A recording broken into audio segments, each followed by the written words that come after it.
Welcome to the Veterinary Marketing Podcast, where it's all about helping your veterinary practice attract, engage, and retain clients. Broadcasting a new podcast every Monday from sunny Southern California, here's your host, Brandon Bashirs. Hey there, everybody. How's it going? It's Brandon Bashirs. Hope you're having a fantastic day. Welcome to the Veterinary Marketing Podcast, episode number 120. Today, we have a special guest, Dr. Andy Roark, and it is a good episode. We talk about all kinds of things, from how to build an online community to how to build relationships with people online, and how to turn those relationships into people that you actually meet in person, how to do event marketing, and all kinds of cool topics that are very, very relevant to anybody who works in a veterinary practice. So it's a great episode. There's a lot of gems in here, and I know that you're going to enjoy it. Before we begin today's episode, a few things that I want to mention. First, if you haven't done so already, be sure to subscribe in iTunes and in Google Play. And if you could do me a massive favor, please leave me an honest review in iTunes. Would really, really appreciate that. Also, if you haven't done so already and you want to, you can text the word veterinary to 44222 to sign up for my newsletter. I've got some pretty exciting things coming out after the first of the year, so I've been working really, really hard behind the scenes to develop a few pretty cool new tricks for veterinary practices. So especially if you're looking to increase the number of clients that you have coming in your practice every single day, you're absolutely going to want to be on that newsletter list. So you can text the word veterinary to 44222, or you can head on over to veterinarymarketingpodcast.com and you can sign up for the newsletter there by clicking that Get Started button on the homepage. When you hit that Get Started button, you'll also receive my 31 veterinary marketing blog post ideas as well. So definitely excited about some stuff coming out. And I wanted to mention too that I do have, last episode I said, hey, I'm going to be publishing on a consistent basis. That was October 31st. And if you're following me on Facebook or Instagram, you probably know that my son Bennett was born at 27 weeks after my wife had 4 weeks of medical bed rest in the hospital. So it's been crazy, but he's doing great. And I just want to say thank you so much to everybody who's been so supportive. Specifically within the veterinary community, so many people that I've met from this podcast have been so incredibly supportive, and I just really, really appreciate it.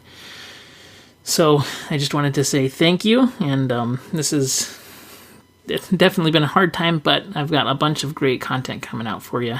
Very excited about it. 2018 is going to be an amazing year. There's so much opportunity for veterinary practice owners and people who work in veterinary practices. It's just going to be a wonderful, wonderful year. So just wanted to mention that really quick. Excited. And if you ever need help with anything marketing related, please don't hesitate to reach out. You can connect with me on Facebook, Instagram, LinkedIn. Send me an email, brandon@veterinarymarketingpodcast.com, and happy to help. Okay, so let's jump into today's episode. We have the world famous Dr. Andy Roark on the podcast today. Very excited about this episode. So I asked Andy if he would come on and kind of share what he's learned about creating and fostering a community of people online. And so his conference is called Uncharted Veterinary Conference. You can go to unchartedvet.com to check it out. And what he's done is put together a group of people who are just really, really high class, high caliber of veterinary practices, and he's got them all together for his veterinary conference, and it was pretty amazing. So when he had his first event, he had been spending a lot of time building community through Facebook group and through other things, so that when we actually got there to the event, it felt like everybody knew each other. And so I feel like there's so many good lessons about how to create relationships with people online. Specifically, if you have a veterinary practice, how do you turn Facebook likes into actual people coming into your practice? How do you do events in your practice that will, turn into sold out kind of open houses and events filled with all of your current clients or potential clients and things like that. So I know that there's a bunch of really, it's a longer episode today, but I know it's full of really great information, and I'm so thankful that Andy was able to come on. So Without further ado, here is Dr. Andy Roark and episode number 120 of the podcast.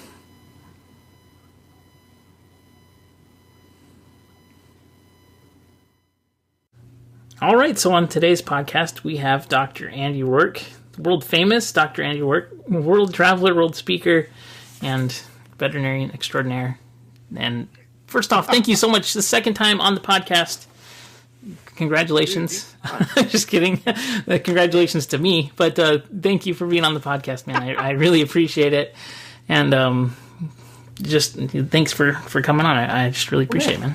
Well, no, I owe you one after you came and did some workshops at Uncharted Vet Conference for me, and you killed it, and people just, their heads exploded. People who were marketing nerds just hadn't seen anything like what you did, and it was just awesome. And I owe you one, man. It was great. I feel like that's definitely very kind, so I appreciate it. I was very nervous, so thank you, man.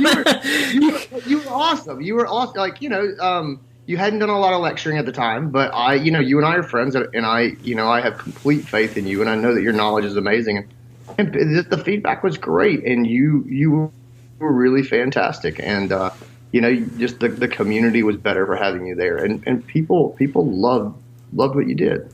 Thanks, man. I really appreciate it. Well, that's what I wanted to have you on today for, is to talk about Uncharted, building a community online. I mean, you've done something really, really special, and I think it's difficult for people who haven't maybe engaged with. So first off, tell us where to find Uncharted, and we'll talk about that really quick. So yeah, the easiest way is unchartedvet.com. So unchartedvet.com.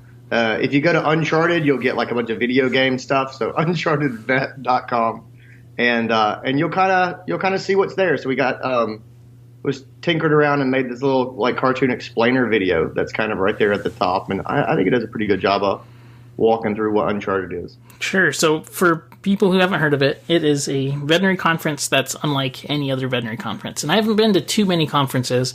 I've just been to larger ones where it's just like you go and show up and you're kind of like a face in a sea of people. And maybe you see some people, I actually didn't run into anybody that I knew except for when I set up meetings. So I felt like I was in like a huge Walmart, just kind of wandering around trying to find stuff. So this is really different because I feel like it has just, in my opinion, I mean, the people that have attended Uncharted, the people that are in your Facebook group, it's just a different caliber of practice owner, of people in the industry. I mean, it's amazing the quality of people that your conference has attracted, and it's amazing to see them continue to help each other. I mean, it's been 8 months after, they're just engaging, they're helping, collaborating. It's really remarkable. It's really unique, and it's something special, and I think that's really cool. So it's your second year. How would you describe it, and what gave you the idea to start this conference, really? So, I've been doing a lot of lecturing for about 6 years now. I guess we're going on 7 years now. So I'll go to 30 conferences or meetings a year to talk about exam room communication, marketing, branding, angry clients, customer service. Just that kind of stuff is really my wheelhouse and stuff that I love. So I travel a lot, and I'll go to tons of meetings all over the place. And it didn't take me long to realize that some of these meetings are just special little pearls, and they're these little gems. And I just started to focus on those little meetings, and there's always this amazing surprise. And a lot of times you just get this feel when you even get off the plane to go to this veterinary meeting. And usually, it starts with the person who kind of picks you up and takes you to the event, and the meetings that were great is somebody meets me there, as soon as I arrive, and this is me as a speaker, but I come in and people meet me and I've got somebody to go to dinner with. I'm not sitting in the hotel room by myself. And then you go and you see that sometimes there's something special in the way they did the agenda, or the way that the evening entertainment is set up. And most of the time, the thing that really makes conferences and meetings just magical, it's the people who are there. That's it. If you've ever gone to a meeting, or if you've got your meeting, you're I always go to NABC in Orlando, or VMX now, whatever it's called. I always go to that because my friends are always there, and then I see them that's probably the most special part of that meeting for you. And I went to a bunch of meetings like this, and they would have these different things that were just amazing. And one of them that really sticks out in my mind is I went to the IVEX meeting, which is the emergency critical care meeting. And so I was speaking to them about exam room stuff and communication stuff. And like, man, you talk about tribalism.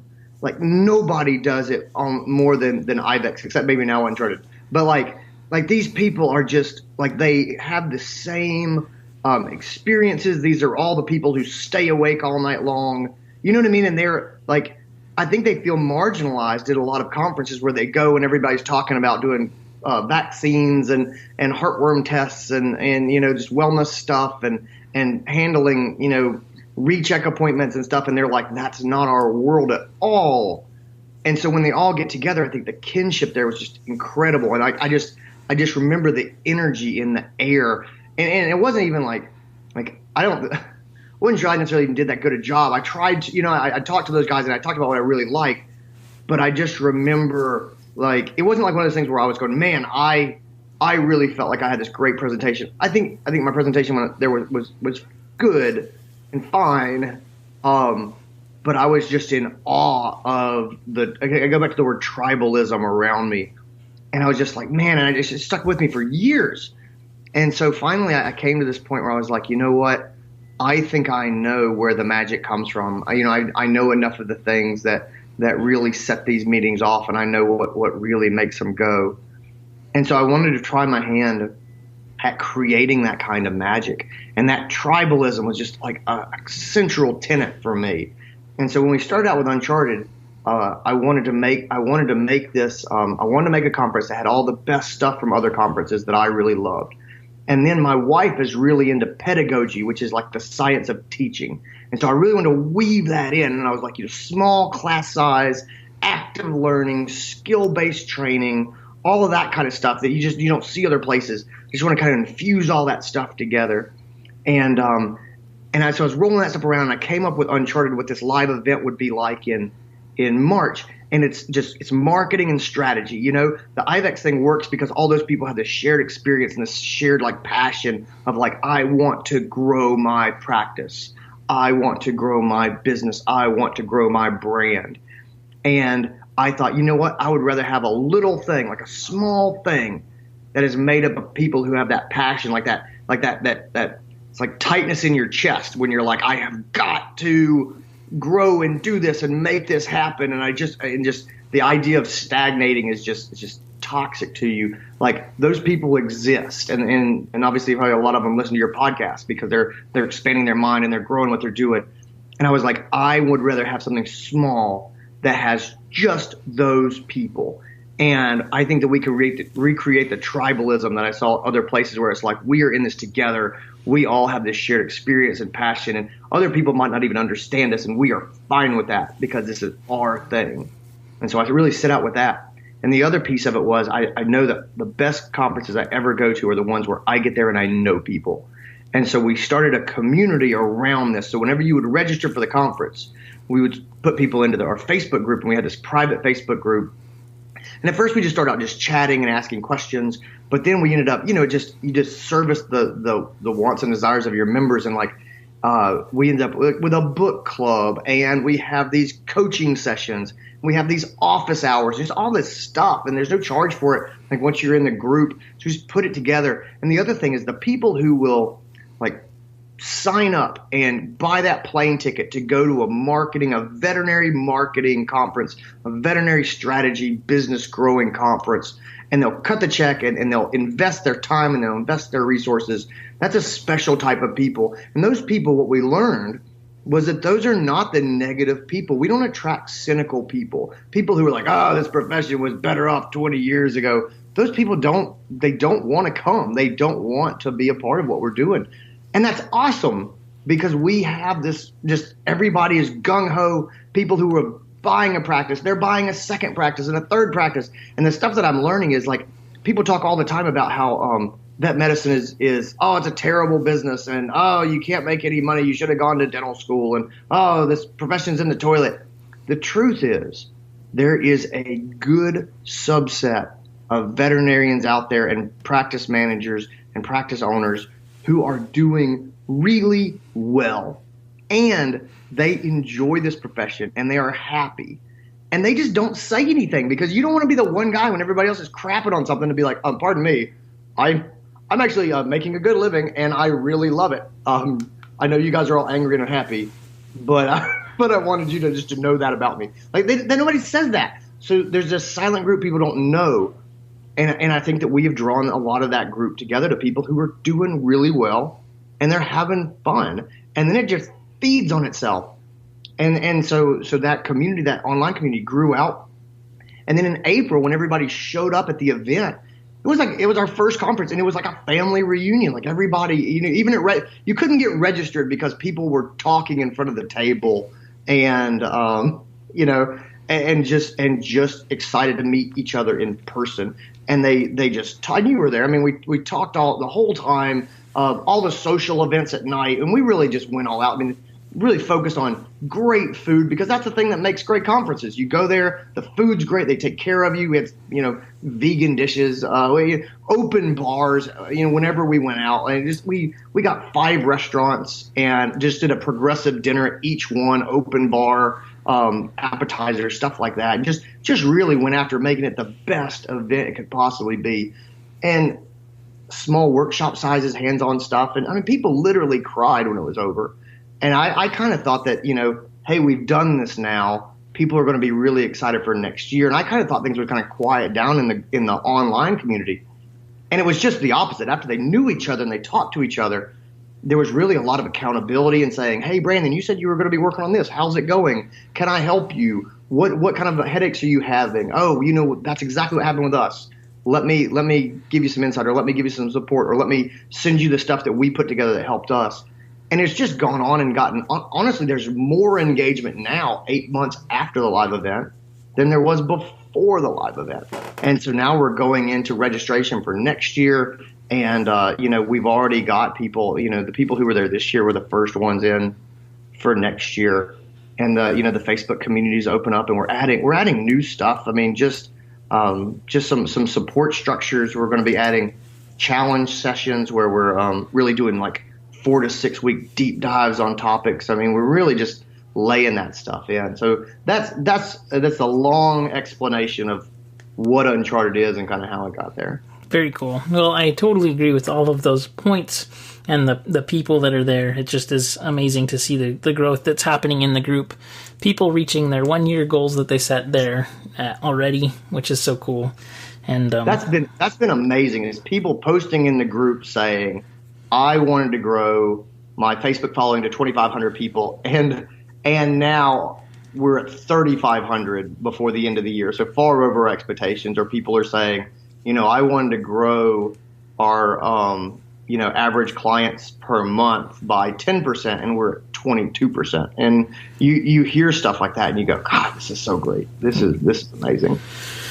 Definitely. Well, so some of the things that I think will be applicable to, in general, in most practices, is that I think that having in-person events and building a community online is extremely important. And it was amazing to see just the connections that we had created online and turn that into a real engagement with people that you felt like you knew them already. Like a lot of these people, like I showed up to, and it wasn't like we had to get to know each other.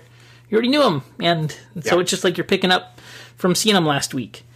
So I just wanted to ask you a few questions about that specifically. Have you had any? I guess the question I would want to ask is, what would you say are some of the biggest keys to helping foster those connections from offline to online? Yeah, so there's a couple of things that really just make it go, and the number one thing is authenticity. And this is even more true in the groups, especially if you're running a group, than it is on your practice Facebook page or on your practice Instagram, where your image that you're bringing across in classic social media is pretty well curated. This is something where it's sort of a deeper connection. And I'm not saying don't put your best foot forward and be professional and present yourself the way that you would present yourself in public. However, you want to be more genuine and authentic because we really are. This is kind of the new frontier in relationship building. And so you've got to be yourself. No one wants to be in a group that's hosted by a quote unquote brand or a quote unquote business, because we don't make friends with brands or businesses. We make friends with real people. And so essentially we're trying to recreate the old school community, when everybody got together on Sundays at church and the whole community knew each other. That's kind of dispersed. And so that is kind of what we're trying to recreate in the sense of the community that's there. So we want people to really know us. So be authentic and be genuine and connect with people as people. And that's really what's going to build those relationships and get them to convert over to being real life clients. So that's the first thing I would say. The second thing is you want to be specific about what the people in the group care about. So I'll give you an example. I was talking to Tasha McNerney, who's a veterinary technician, and she's a specialist in anesthesia. And she runs a Facebook group. It's got 24,000 active members. Now, that's not what we're going for with our practice. But talk about growing an active, vibrant online community. And then they ended up having their first sort of conference end of last year. They had the Anesthesia Nerds conference. So anyway, the group is called Anesthesia Nerds, and she's got 24,000 people there. And this thing is crazy active. And the beautiful part of it, right, is that she didn't start this group and say, oh, this is for veterinary professionals. And I see a lot of groups that do that, and they kind of fizzle out. She said, this is for people who have a very specific interest. Veterinary anesthesiology. And that's why it's called Anesthesia Nerds, because that's who she's looking for. And so these people who are there have this like serious hardcore interest that they share, and they have something focal to talk about. And that is why other people jump in, they ask questions and they share, and they just generate the engagement organically. And that's why it works so well. For Uncharted, same thing. We didn't say, oh, this is for all the vet professionals. We said, this is for veterinary business nerds. That is who it's for. If you want to grow your brand, grow your practice, and that's what you focus on and you just geek out about it, that is what we are about. And that's why, the community takes care of itself. At the practice level, I guess what I really want to sort of present to people is to say, it's going to be very difficult to have a group of people who come to Cleveland Park Animal Hospital. There's nothing there that engages people. So honestly, for a lot of vets and vet professionals, my advice is really to focus on the specific things that you really care about. If you're a nutrition geek and you're willing to have these conversations about pet nutrition, then think about dog and cat nutrition in Greenville, South Carolina, as the focal part of the group. And again, I want local people. I'm going to screen for that. I'm not admitting people into the group that are not local people. I can make things so this is a value added service that's just for my clients. Just like at Uncharted, we said, hey, if you're coming to the live event, you get to be in this community, and we screen for that. It can be that way. You can open up to anyone in your community if you want. But if you like holistic medicine, if you are personally a runner and an athlete, and you call your group, the Greenville Mutt Strut, and talk about fitness and exercising with pets because that's what you like, man, you end up getting these people in they're interested in that topic. They'll talk about their fitness routine. They'll talk about their pets. They'll talk about the best places to run. They'll talk about the parks that are dog friendly. They'll talk about how they exercise. They'll talk about the fun runs that allow pets. They'll talk about maybe you'll end up even organizing a fun run that lets pets go. You can grow to that, but you will ultimately put yourself in the middle of this community with this shared interest that they'll really talk about. And so getting that focal geek point is important. It's hard to get people into a group that says Cleveland Park Animal Hospital and you just put them into that group and have them have a meaningful conversation. That's not their interest. That's not what they're there for. So there will be a lot of your clients that won't use this group, and that's fine.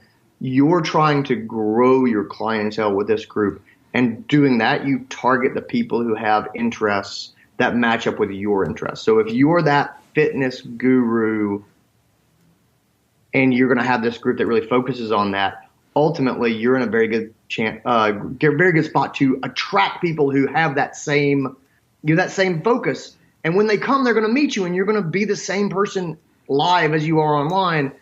And they're going to love you because this is my vet and he understands me and he likes the things that I like and we have this shared hobby. Like, you're already so far ahead of the game. So you're not just growing your practice, you're growing it in a way that matters, and you're getting the right kind of people who see the value in you and your geekiness into the practice. And that's how you convert them from the online group into a live event, and ultimately into not just clients, but loyal clients who will come back again and again and again for years. And that's how you grow a clientele, and that's how you grow a business. Absolutely. I haven't talked about groups on Facebook, but I totally agree that is a really solid, model to build people that are interested in the same things you are. And I think you could apply that same kind of lens and pepper in, what you're interested in, what you're enthusiastic about with your content as well. Obviously not make it like every single post, but absolutely a very high frequency of your posts can reference things that you're into. And I think that authenticity and enthusiasm are tough things to fake. And so when people see that, they really latch onto it. It's like absolutely why I see the successful veterinarians and brands that are putting content out. They're doing it by just being, it's what they love, and it really comes through. They're not here to just build subscribers or whatever, but they're actually doing it because they love it. And so it's that. And it's true in the live events too. I was in a practice recently, and they were getting ready to host an open house, and we were sort of talking about it. And my I don't want to call it critique, I guess, but my advice to them was it was kind of a generic open house where it was like, oh, here's our stuff, and here's our waiting room, here's our dental suite, here's this kind of thing. And I think you get much farther with community outreach events if you have a spin on it, or you have an area or focus. So like, we live in an area that's just very dense with families. There's a lot of kids in our area, lots of young families. When we do open houses, man, you better believe that we have a very strong kid-friendly bend to what we're putting out. And we've got stuffed animals getting their pictures taken, and we've got games where the kids can look at some basic x-rays and identify what's there. And we've got, skeletons for them to see. And we just have stuff that's interactive, and it's at that level, so that when people come, they usually come with kids. They often do. And now the kids are having fun, and they end up sticking around longer, and we have more time to talk to them, and they go, wow, this is a neat sort of kid-friendly, family-oriented place. And that's a big piece of our brand. And so when we do those live events, again, that same authenticity, that same enthusiasm, and that stuff is vital to just hooking people so that they don't just come up, walk through, go, oh, well, that was the thing, and then get back in their car and drive away. Yep, totally. And, somebody who I think if anybody wants an example of what to do for a good open house, they should check out Dr. Traci Sands, who's a member of Uncharted. She's going to be back next year. She's bringing Hillary, which is her practice manager, and they killed it with their open house. They opened a new location, and they basically did what you're talking about. And they're booked out at least 2 weeks all the time, and they're just since opening. So that totally works. Yeah, Trace, she's a great example of sort of, the people that are attracted to Uncharted and are working there. It's, she, it's an undertaking for her to say, I'm going to join this group and be really active here while I'm starting this new practice. But I think that she would tell you that it paid dividends in spades. But she did it with, again, enthusiasm, energy, but she had a lot of focus. She ended up with developing a great plan. She just executed so well and with such enthusiasm. So she was one of the first people to sign up to come back next year. So she's a great example of somebody who's enjoying what she's doing, and she's doing it well, and she's reaping the rewards from it. Absolutely. So one thing that I know that a lot of practices have difficulty with is that they, putting themselves out there and having the fear of rejection. What if nobody shows up for my open house event? Which, if what if nobody shows up? Or what if I post something, nobody likes it? What if? It's always the what if, and I think fear of rejection.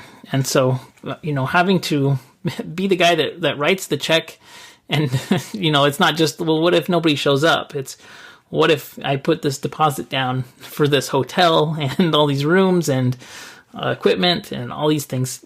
How did you overcome, or at least decide to get started with this idea that you probably had for a long time? I think a lot of people have ideas with marketing campaigns or events or things that they want to do, they know that would have the potential to take their business to the next level, but maybe they're just a little bit nervous to get started. What was your process on that? What were your thoughts?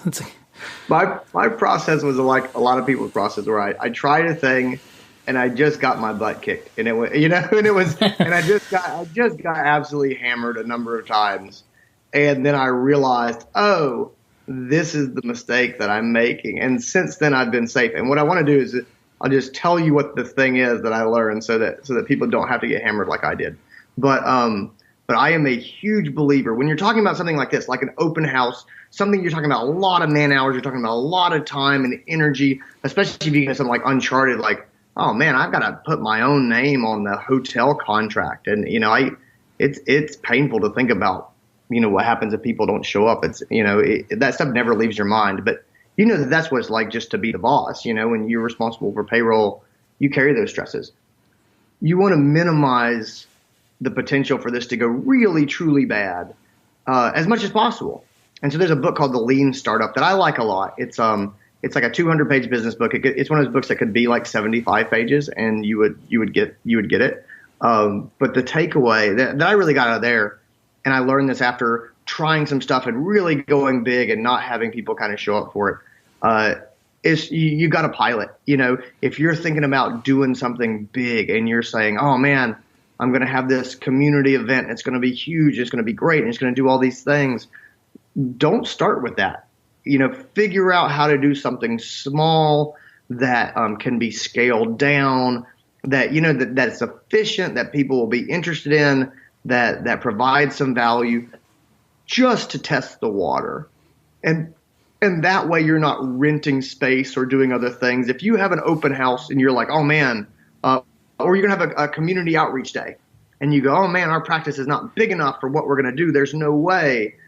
My advice is maybe figure out how to do something at your practice that's small. Make it a couple hours, and do it at your practice and say, oh, it's probably going to be packed to the gills. And hopefully you're right. And if you do it and it is packed to the gills, then you can move to a bigger location. You'll learn a ton in doing this little pilot program. So when you do go to the bigger place, you'll be better and smarter, but you'll also sleep better at night because you're like, we did something like this and people showed up and really loved it. If you do something like it and nobody shows up, then you can just thank your stars that you didn't book the huge thing and invest all the hours and spend all the manpower to then find out that people aren't going to come. So that's the number one thing for me. But yeah, before we did Uncharted, there's a ton of little stuff, that my team and I tried out, and, people show up at our webinars, and I did an online course called 7 Steps to Fantastic Examinations, and I did it with Dave Nichol, and lots of people bought it and used it for training in their staff meetings. And so I knew that there were people who would invest some money with us, and they did have that level of trust with us. And I knew that people would jump online and participate with us. And we built the Facebook page, the Dr. Andy Roark Facebook page, and it's just got this great community and lots of engagement. I said, I think we can redo that. We've done this before. It's worked. And so I had all those pieces before I really pulled the big trigger and said, I'm going in on this larger event. But that's just in general in marketing. And Brandon, you're an expert at this, which is figuring out how to run smaller trials, how to pilot, how to figure out what conversion is going to cost, what wording is going to work, what people want, what they're interested in. And you do that on a small scale, and then you scale up. But the same thing is totally true in live events, in my experience. You may not be, writing straight checks into like Facebook, but you are paying for man hours. You are investing your own, which would otherwise be free time, into the endeavor. You were invested. So be smart. run some pilots, come up with the minimum viable product. Like, what is the smallest version of this we can do where we can see whether or not it works, and run that. And when that works, then go bigger. And it does expand your timeline, which if you're like me and you're super impatient, you're like, I just want to get this done. Let's go. You are better off to expand the timeline, run the smaller program, make sure it works the way you think it does, and then go big. That's a really good point. And that's interesting that you said that too, because I remember you were talking to me a few times about, I have this idea, and I was like, man, just do it, go for it. And it's easy to say that when it's somebody else's money, but that's totally what I think too. I mean, if you're spending $20 on ads and it's not working, when you spend $200, it's not going to help you. You're just going to throw your money away. So that's a really, really good, lesson. Build that minimum viable product and give it a test. Oh, totally. And I mean, it's exactly the same stuff you and I talk about when we talk about digital marketing. And, if you make an ad, if you have a piece of content, you have a blog post, you have an announcement, and you put it out into the digital world, whether it's through, Facebook or Twitter, or, however else, the community, you're a community forum, a community Facebook group, whatever. If you put it out and nobody is interested in it, and then you throw a bunch of money at boosting it, it's still going to bomb, just so you know. Absolutely. Like, throwing money at it when people are interested, it doesn't change anything. And honestly, that was a hard lesson for me early on, where I would make something and I'm like, this is so awesome and it's so helpful and useful. Hey, pet owners, you have got to pay attention to this because it is so awesome and you need to know it. And they didn't care because it wasn't titled in a way that was interesting to them. It didn't catch their attention. It wasn't a problem that they felt they had. Whatever the reason was, they weren't interested. So then I would throw $100 at it on Facebook, and they still were not interested. I just had less money afterwards. Like, that was the only difference. Yep. No one read it. No one cared. And me burning money to show it to them did not change the fact that it was not a hit. It was not on target. It was not what they were interested in. And it's the same thing with live events. Absolutely. That's really funny. And I mean, it's totally true. When it works and you see it work on a small scale, when you scale it up, it blows up. And so if the offer is right, you can typically not mess up with your marketing. That's what I found. If you're good at marketing, then you'll see amazing results. And if you're not good at it, then you'll see good results, but it won't go bad. Well, and one of the things to always keep in mind too, even people who are truly amazing at marketing, they miss sometimes. In fact, they probably miss a lot. Like, I think that I and my team are really good at writing headlines that people are interested in, that pet owners will open, that veterinarians will open. We're good at trying to get good information in front of people. But we do stuff that we're super excited about, and we put it out, and other people just don't care. And we've got so much experience, and this is something we are really good at. And sometimes our stuff still bombs. And the great news is that when you bomb, nobody knows, because we have this idea that, like, when we bomb or we do something to try to grow our practice or market and it doesn't work, then we're going to be mocked, or people are going to laugh at us, or they're going to roll their eyes. That's not true. If you do something to try to grow your practice or market and it doesn't work, no one will see it. It will just be completely ignored. And you'll know it was a failure. No one else even knows it was a failure. So there's a lot of stuff that we do and it fails and no one even knows, because they never see it, because no one shares it or likes it or interacts with it. And we all kind of slink back and lick our wounds for a little bit. We do a postmortem, figure out why did nobody care about this? This is good stuff. This is useful stuff. And it's the same thing talking to pet owners is I don't care how good you are, you're going to have some flops. And so people, I hear people saying, we're going to make this thing and it's going to be viral. And I go, you can't say that. Yep. You have no idea. That's like saying we're going to buy this lottery ticket and it's going to win. Absolutely. It's, so I guess I say that just because I don't want people to take it too hard. Too often people get fired up and they're like, we're going to do this open house, or we're going to do this, we're going to start blogging, and they write their first blog and nobody clicks on it and it doesn't get read, and they go, this is terrible. We are a complete failure. I'll never do this again. And the truth is, like, you know what? Most of your stuff is not going to be wildly popular or break out anyway. You got to keep fishing. You got to keep kind of restating what you think is important and figuring out different ways to say it, and try to say it in a way that people will hear it. And sometimes that takes a lot of different drives. Absolutely. That is some really good points. I mean, the internet is so huge that they just don't care about your crap content. Just make something new and put it out there, see if it sticks. Even if you mess up really bad, it'll go away as long as you don't do something really dumb. Exactly. Then that never goes away. But as long as you're not getting in a fight with people or stuff like that. But yeah, I think a lot of times, we worry that if we make something that just doesn't fly, that everyone will be angry at us for making that. And the truth is, no, they'll never see it. Because they will ignore it, and Facebook will say, man, everybody hates this. And then they'll hide it away. Nobody will see it. Failure in marketing is being ignored. Yep, absolutely. That nobody sees it. Like if you put a YouTube video out, chances are no one will ever see it. So there's very low risk in putting something out. Oh, it's totally true. People get so self-conscious about like going live on Facebook or shooting a YouTube video. Like a tour of their practice, let's say. And guys, there's great value in you putting your face out there and talking, and people are hearing your voice. Like that's valuable and useful in growing a clientele and getting people to listen to you and feel like they know you and becoming familiar, so that when they're driving past your clinic, they go, oh, that's where Dr. Andy works. Let's go. We need to go see him. But people are so nervous to film themselves and put themselves out there because it's weird to be on camera. And I try to tell them, I was like, listen, if you do a great job, people will love it and they'll support you and they will be so proud of you, and they will share your video and people will see it. And if you're horribly boring and they hate it, no one will watch it. And that's it. But they don't go off on their way going, oh my gosh, she was awful. They just don't even click it, or they click it for 8 seconds and go, yeah, I'm not into this. And they go on. You get ignored. You don't get hate rained down on you. And so the downsides are really, really small, but our egos tell us differently. Absolutely. Totally agree. And then they forget about you, and it's no. Yeah. Yeah. Totally.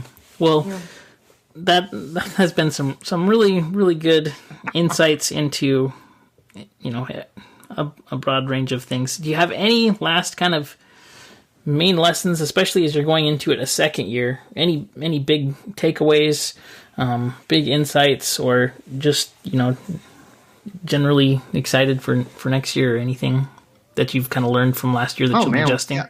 Well, I know you have a second event coming up, which is cool. I did. So you're doing two. That's a big part of it. It's interesting when you're running a business or when you're running your marketing, either way.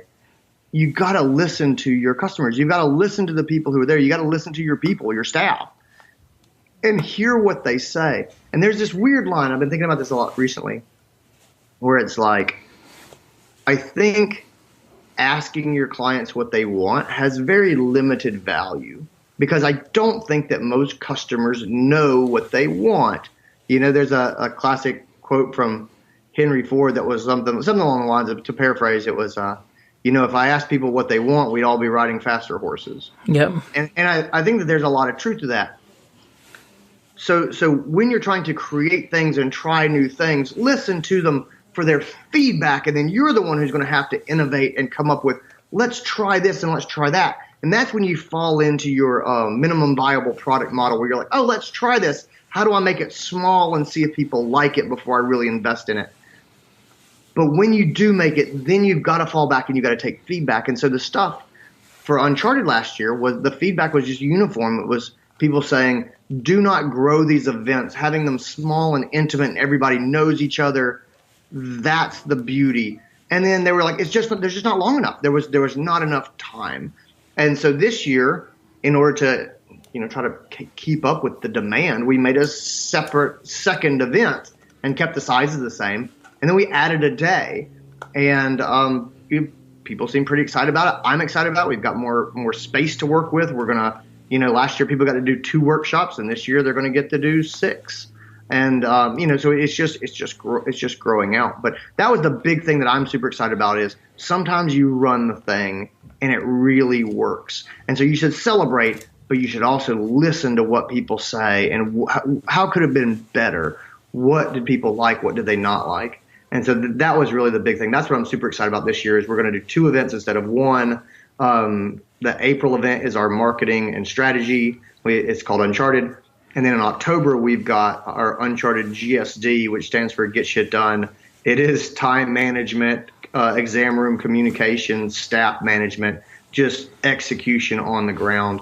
And so 2 different topics. They're a day longer. It's going to start Thursday night with our big banquet, and we've got improv comedy, and I'll do a keynote and to get us started about kind of what headspace we're in, and then we're going to go Friday, we're going to go Saturday, and we're going to go Sunday, and I'm fired up, man.